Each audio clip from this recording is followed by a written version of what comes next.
Добрый вечер. Вы смотрите программу «Якутия в деталях», в студии Ирина Ефимова.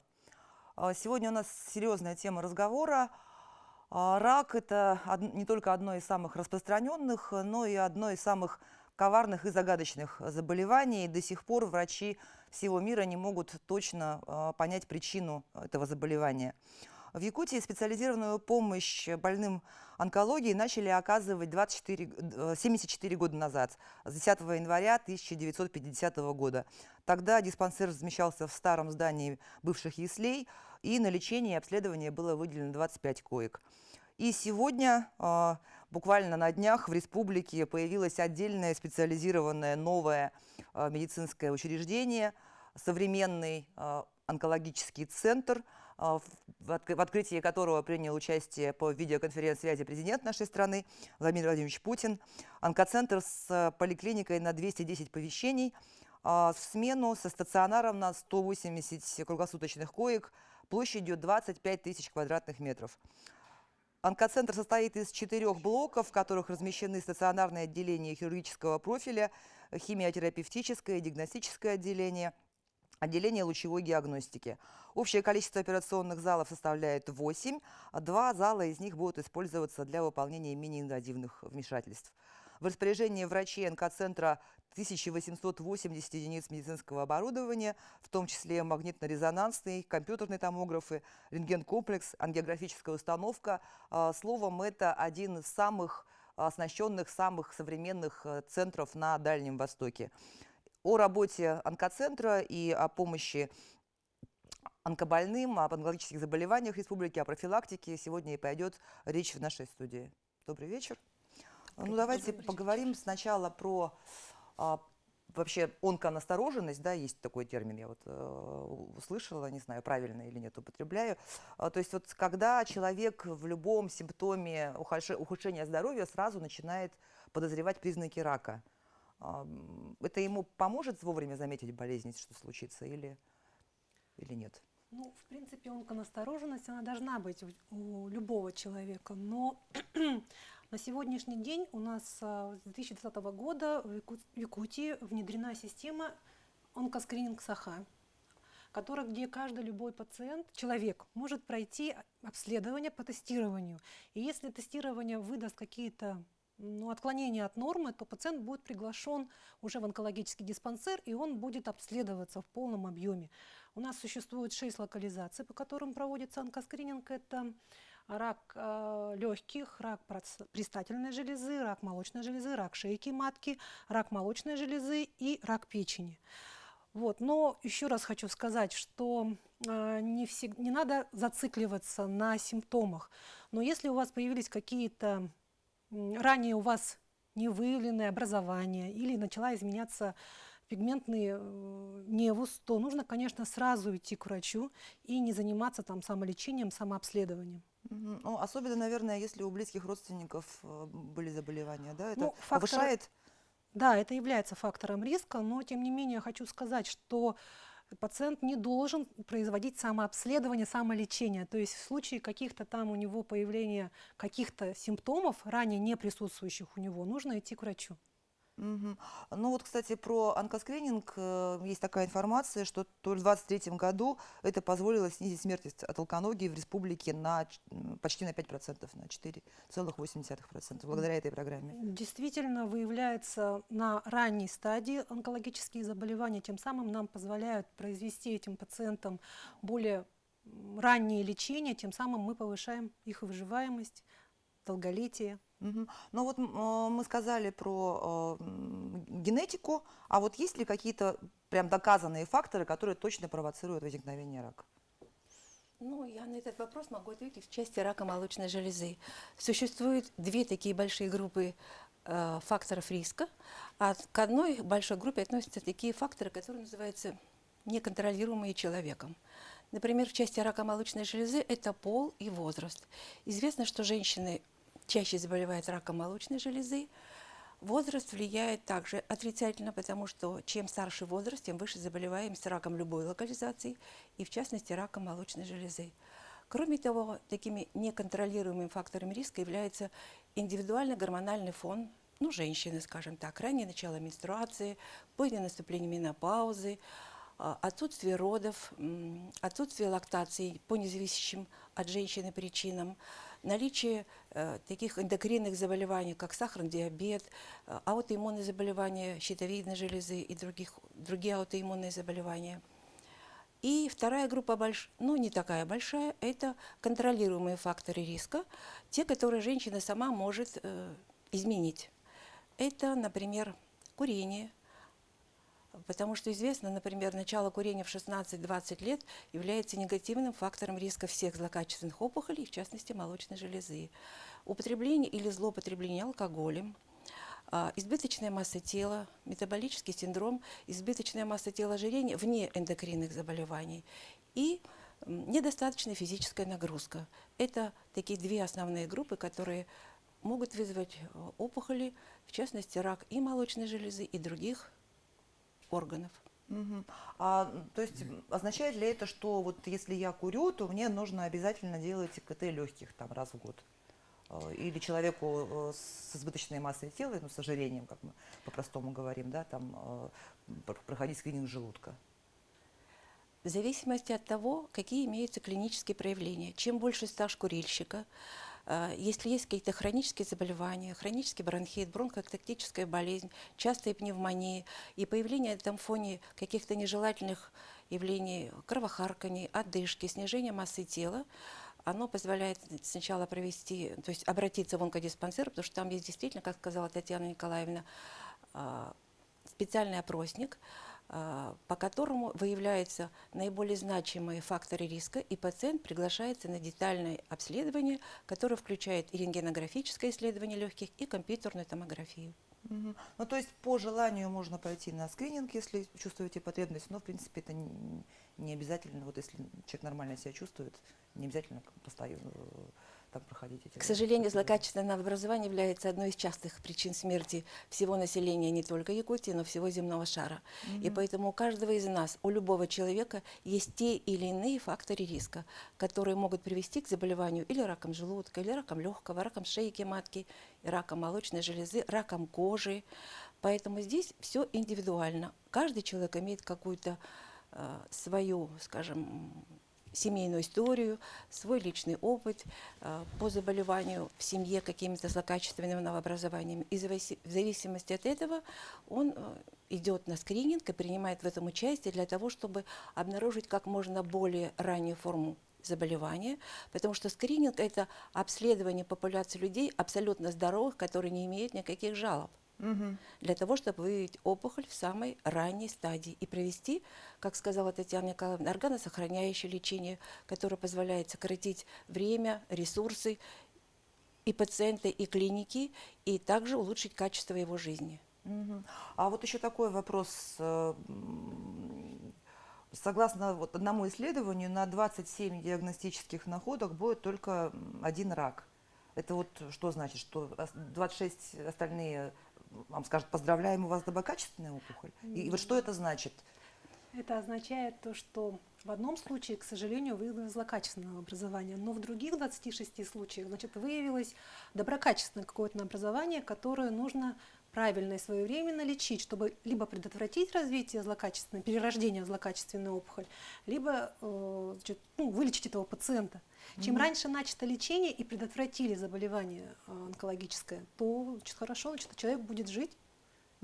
А вот доброкачественное образование, это значит, что все равно есть риск возникновения рака, да? Или что? Или это значит: фу, слава богу, у меня там Ну вот смотрите, доброкачественная например, опухоль? если мы берем опухоли кишечника, есть такие образования, как полипы кишечника, которые являются облигатными или стопроцентными предраками. То есть если эти заболевания у пациента выявили, но не убрали этот полип, то есть не делали полипэктомию, то эта опухоль через какое-то время обязательно переродится в рак.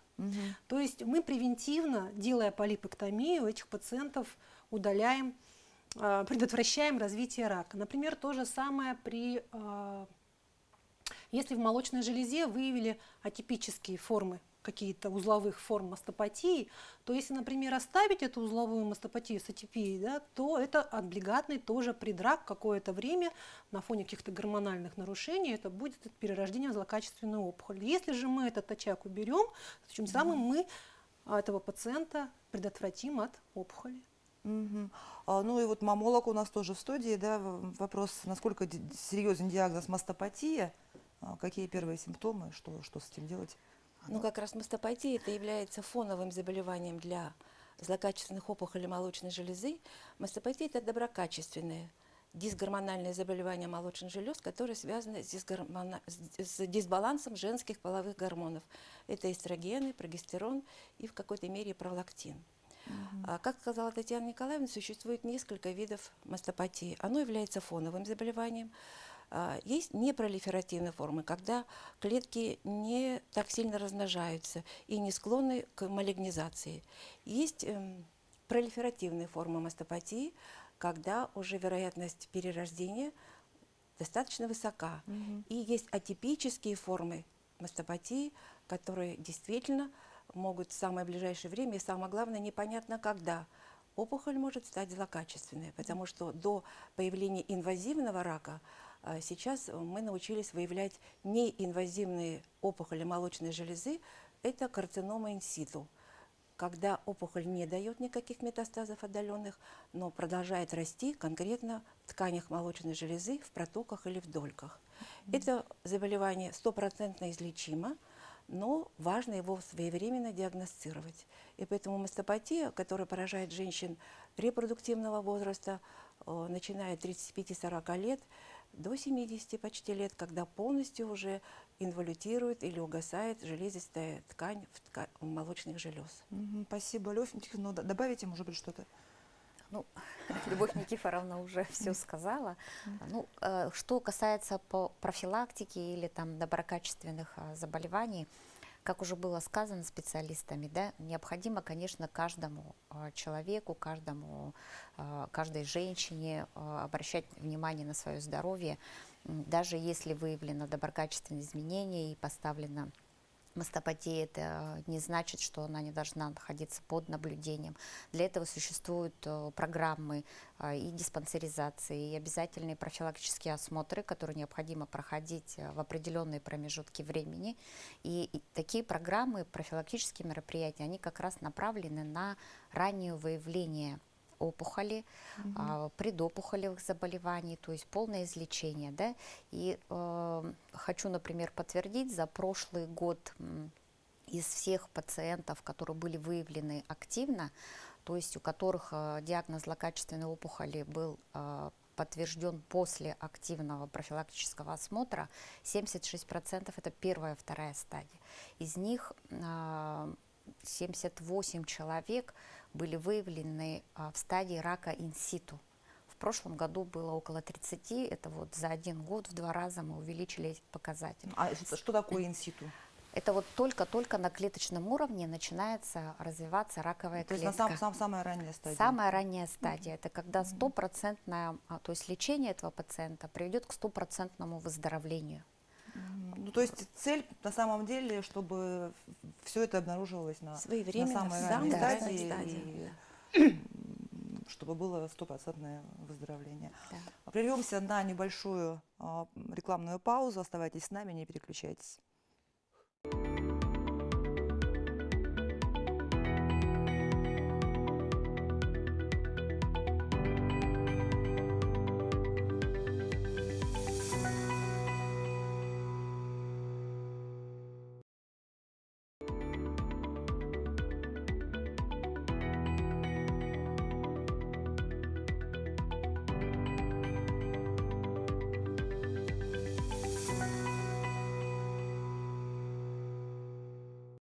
Это программа «Якутия в деталях». Мы говорим о профилактике и лечении онкологии.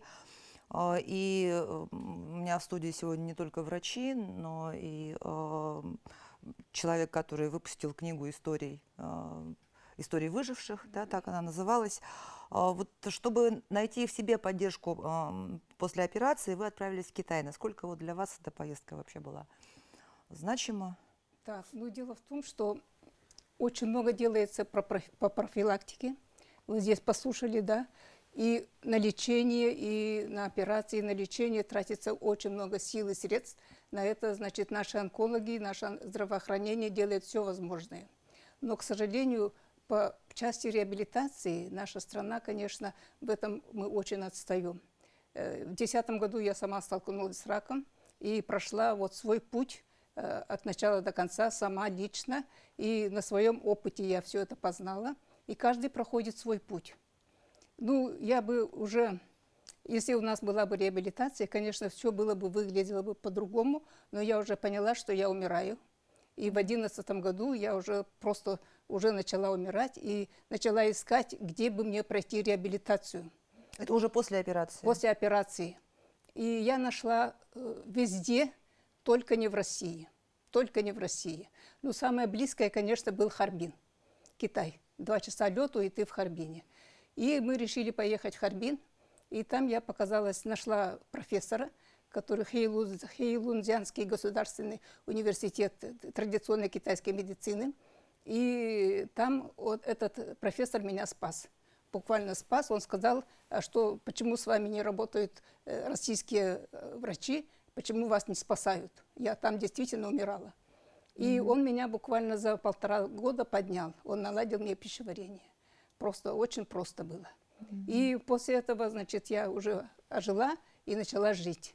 И потом я начала думать, надо людям помочь, надо как-то вот объединяться. И вот я начала искать вот сообщество, где люди помогают друг другу. Никто никому не помогает. Я знаю, что тут заболели раком, там заболели. Никто их не объединяет.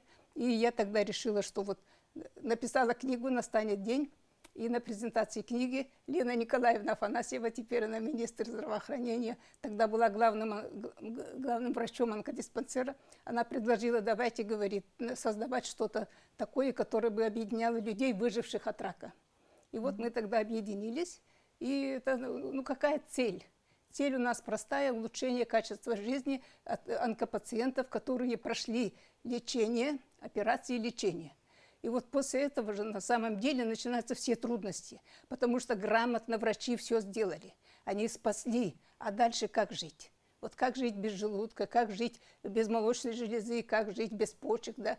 Об этом никто не думает и никто не помогает. И вот мы друг другу помогаем, объединяемся и вот поддерживаем друг друга именно для поддержки друг друга, улучшения качества жизни и поддержки. Ну вот вы сказали, никто не объединяется, никто не помогает. На самом деле у нас же до сих пор в обществе рак – это достаточно такая табуированная тема, да, и человек, если заболевает, то часто бывает, что даже родным не говорит, скрывает, да, часто бывает, что семья скрывает.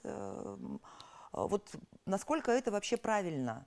То есть, с одной стороны, вроде бы люди отказывают же сами себе, получается, в поддержке, но вот почему-то боимся сглазить или в чем вот дело? На этот вопрос я отвечу. Это? Дело в том, что это неправильно.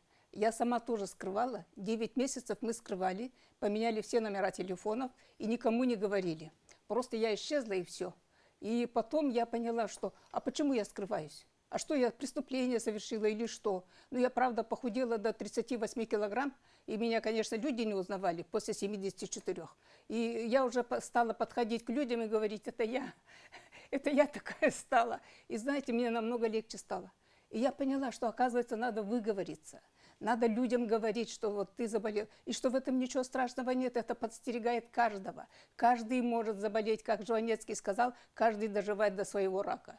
И почему-то все думали, ну, у меня сестра тоже болела раком, у нее тоже, и на самом деле я была информирована. Вот эта информированность, между прочим, очень помогает. А люди не хотят даже литературу читать, люди не хотят ничего знать, они говорят, ой, это страшная болезнь, я не хочу ничего знать. Это большая ошибка. Наоборот, надо интересоваться, надо читать, надо быть информированным. Предупрежден, значит вооружен. И я была вооружена на самом деле. Но почему-то вот психологи мне потом объяснили, что это была у нас защитная реакция. И точно так же действуют остальные все, особенно у нас в Якутии. И, наверное, еще другая крайность, когда пытаются лечить только народными методами. Ой, конечно. Отказываются от операций, ездят там к каким-то бабкам, пьют отвары и думают, что вот, таким способом. Да, вы знаете, когда я заболела, на меня бросилось столько этих лекарей. Все предлагали помощь. Значит, какие-то БАДы, какие-то чудодейственные средства, молоко якутской коровы, там еще что-то, еще что-то. И говорили, вот врачи не помогут, там все умирают. Значит, только это поможет, только это поможет. Это И каждый большая- говорил, только это поможет. Да, каждый говорил, каждый. И до сих пор говорят. И они именно втюхивают свои препараты. Люди верят. Они думают, вот это мне поможет. Так же, как они ездят вот в Сеул и ездят лечиться. На самом деле, зачем туда ехать, такие бешеные деньги тратить, да? Но это же тоже, об этом я тоже много писала, что лучше туда не ездить. У нас прекрасные врачи, у нас прекрасные условия. Сейчас особенно, сейчас новый корпус будет, там вообще, что это дворец будет. Да, действительно, историческое событие состоялось. Открылся онкоцентр, построенный в рамках исполнения поручения главы нашего государства Владимира Путина по федеральному проекту «Борьба с онкологическими заболеваниями» в рамках национального проекта здравоохранения. Вот какие цели и задачи перед собой учреждение ставит? Как уже было сказано, действительно, это очень долгожданное событие, которое ждала вся республика, население, все здравоохранение, особенно онкологи, многие поколения врачей-онкологов ждали этого события. И вот на днях буквально мы открыли онкологический центр. Уже с сегодняшнего дня начали первый прием пациентов. Центр уникальный, он уникальный своей масштабностью, своим оснащением. Для нашей республики такое огромное медицинское учреждение, красивое, со всеми условиями для пациентов. Там одно-двухместные палаты, отдельные санузлы, условия для работы для медицинского персонала. И вы знаете, вот даже вот в этих стенах, кажется, и помощь хочется, конечно. Думаешь, и помощь будет еще лучше. И сегодня приходили пациенты, делились первыми впечатлениями и говорили, мы как будто за границу попали, даже не хотели уходить, все вот просторные коридоры. Ну, все знают, в каких мы условиях раньше жили, когда вот на Свердлова 3/2 располагались в здании общежития. КПДшки старые, да, я помню. где не было лифтов, где были узкие коридоры, не разворачивались каталки, носили пациентов на руках после операции, до реанимации, между этажами. И сегодня мы входим в наш новый центр и даже вот не верим своим глазам, да. Наша задача, конечно, сделать его высокотехнологичным, чтобы была доступность медицинской помощи населению нашей республики. Мы приложим все усилия, чтобы выйти на самый передовой уровень. Уже сегодня используются все передовые практики, которые есть и в нашей стране, и за ее пределами. Менее-инвазивные вмешательства, органосохранные операции, видеоэндоскопические, все технологии, которые на сегодняшний день являются уже и золотым стандартом высокотехнологичной помощи, будут оказываться в наших стенах нового центра. Ну и получается, теперь не нужно будет ехать за пределы республики, чтобы какие-то исследования последние, да, потому что, вот я помню еще там 10 лет назад у меня болел отец тогда, и оборудования, например, не было должного для каких-то глубоких исследований, там по той же томографии приходилось ехать совершенно верно. за Вот пределы. совсем буквально несколько лет назад у нас не было таких возможностей, и вот только с началом национального проекта здравоохранения у нас было полное перевооружение, переоснащение нашего онкодиспансера.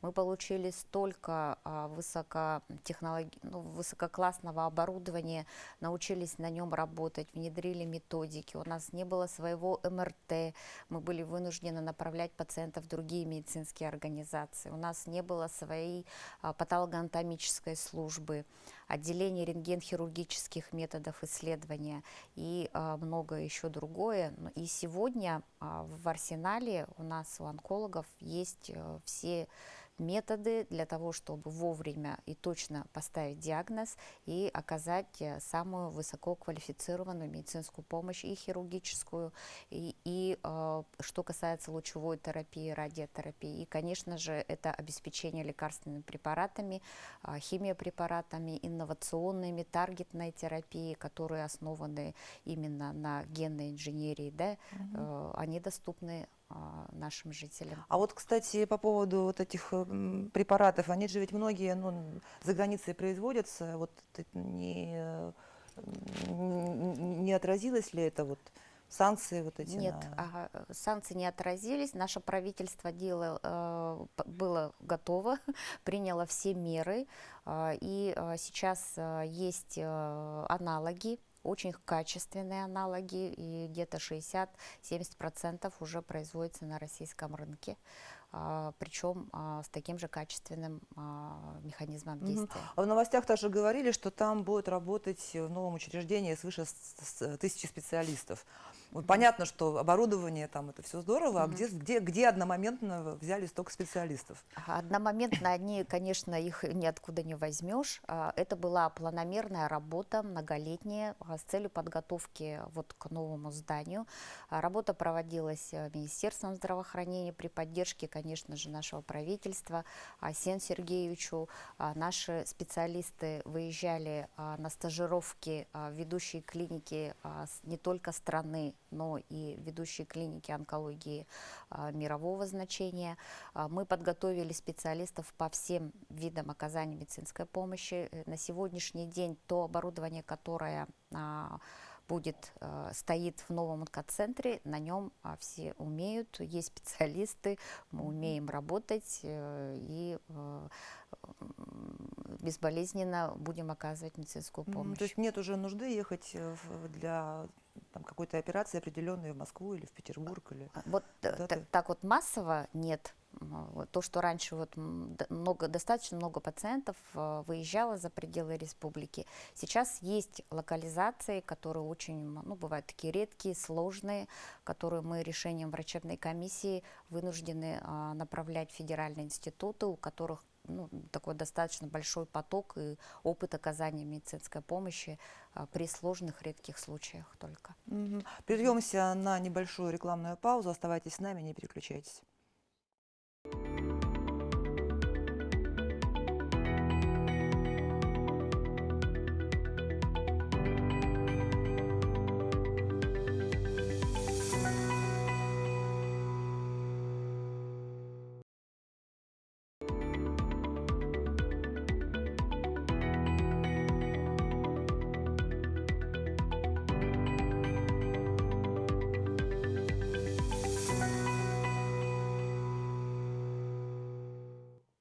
Это программа «Якутия в деталях». Говорим о профилактике и лечении онкозаболеваний. Перед тем, как уйти на перерыв, мы говорили о новом онкоцентре, который открылся у нас в республике. И, конечно, этого все долго ждали. Об этом говорят и жители республики. И предлагаю посмотреть небольшой опрос. Положительно. Я, конечно, не знаю, как обстоят дела с онкологически больными в республике, но в любом случае открытие онкологического центра – это положительное событие. Как оцениваю? Очень даже хорошо оцениваю. Что люди туда будут ходить, лечиться. И у нас заболеваемости будет совсем мало. Конечно, положительно. Очень будет удобно обслуживаться в своем родном регионе, никуда не выезжая. И так как сейчас заболевания, раковыми заболеваниями очень много, то это, конечно, очень положительно скажется на здоровье населения. И, конечно, для нас это очень удобно. Поддерживаю. Поддерживаете? Да. А вы довольны медицинским обслуживанием? Конечно. Я думаю, будет очень полезно для жителей Якутии, так как можно туда сходить, провериться. У нас онкобольных-то очень много в республике, поэтому необходимо это. Поскольку многим людям очень сложно выезжать в Москву, в центральные города, это требует большой суммы денег, затрат, особенно если речь идет о маленьких детях, допустим, то это очень хорошо, естественно. Мгм. Ну вот, действительно, все ждали, дождались наконец-то. И в республику довольно часто приезжают врачи из федерального центра. Вот наверняка у онкоцентра есть какие-то планы по работе вот с федеральным центром, с другими центрами. Обязательно. Как С сотрудничать федеральными будете? центрами мы сотрудничаем очень давно. Головное учреждение это у нас НМИЦ имени Николая Николаевича Блохина, который возглавляет Иван Сократович Стелиди. У нас очень много совместных проектов, мероприятий. Также мы являемся членами Ассоциации онкологов Сибири и Дальнего Востока.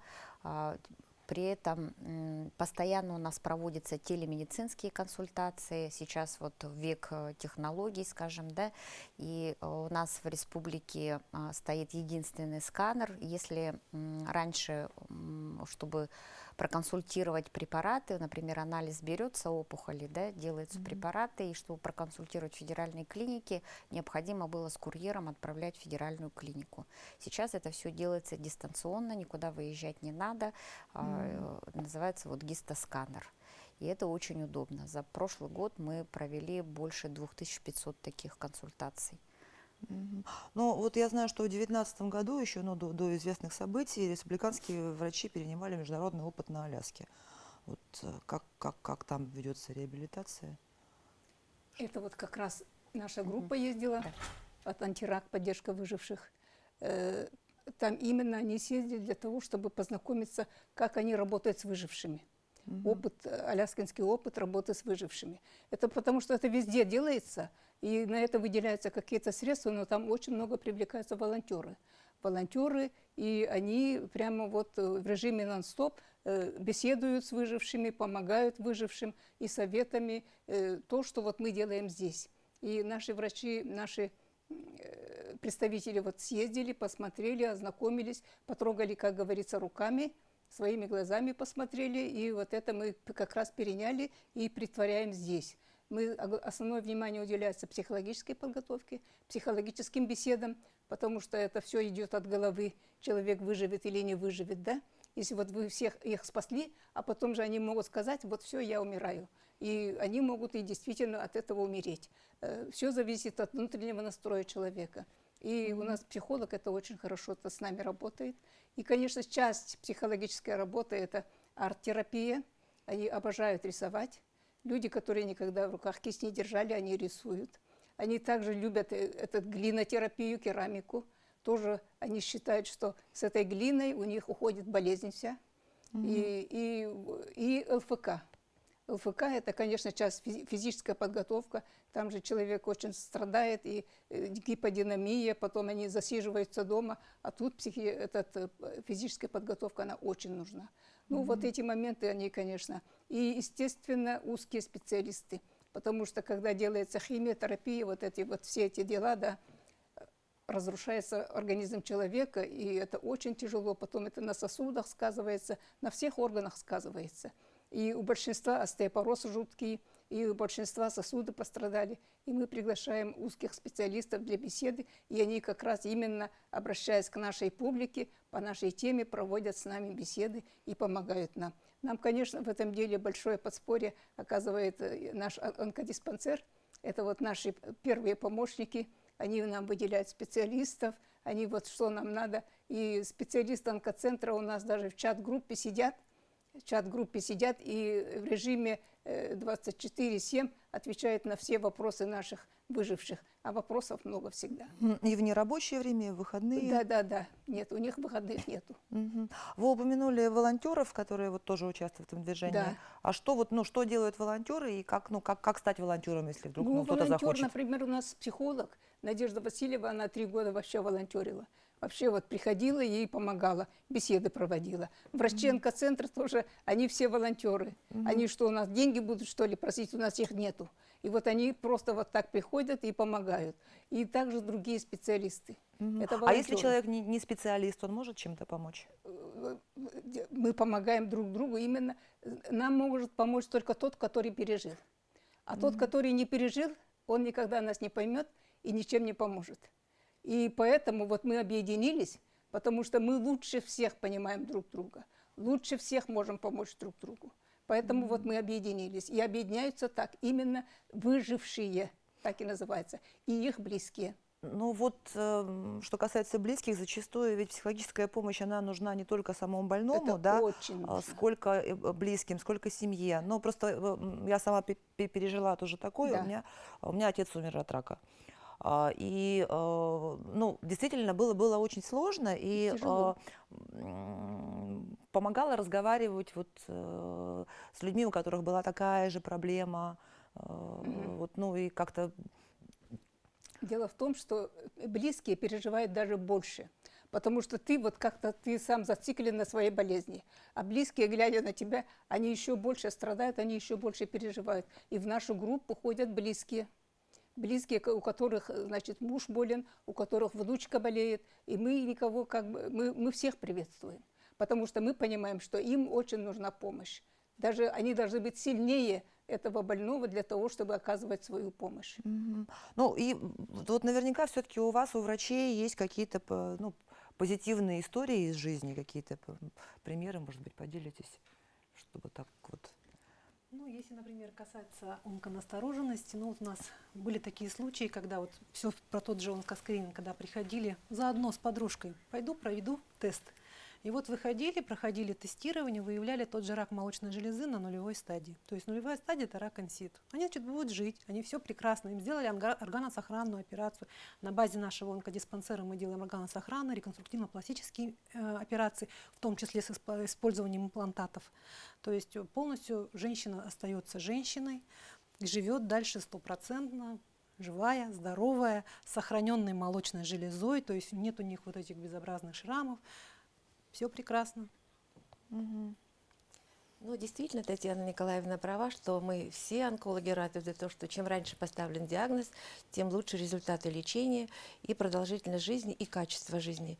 Действительно, вот в части реабилитации молочной железы во время радикальной операции одновременно проводится и восстановление формы, объема ткани молочной железы, что, конечно, улучшает качество жизни, психологическую адаптацию женщины в обществе, при этом не разрушается семья, и женщина полноценно возвращается и в семью, и в общество.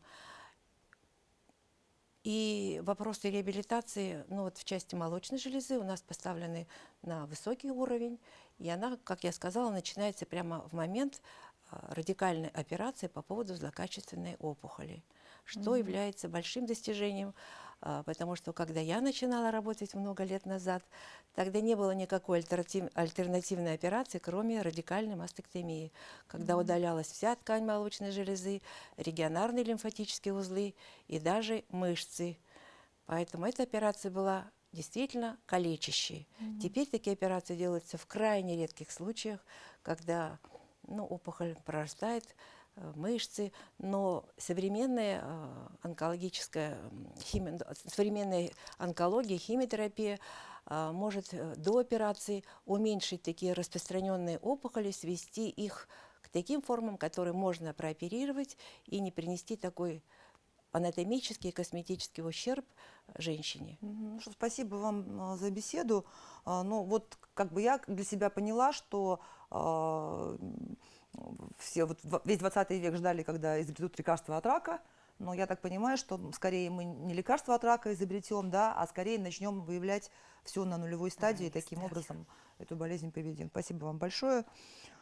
Самое лучшее впереди. На этом выпуск программы «Якутия в деталях» подошел к концу. Меня зовут Ирина Ефимова. Смотрите нас по будням в 19:15. Расскажем, чем живет Якутия во всех деталях.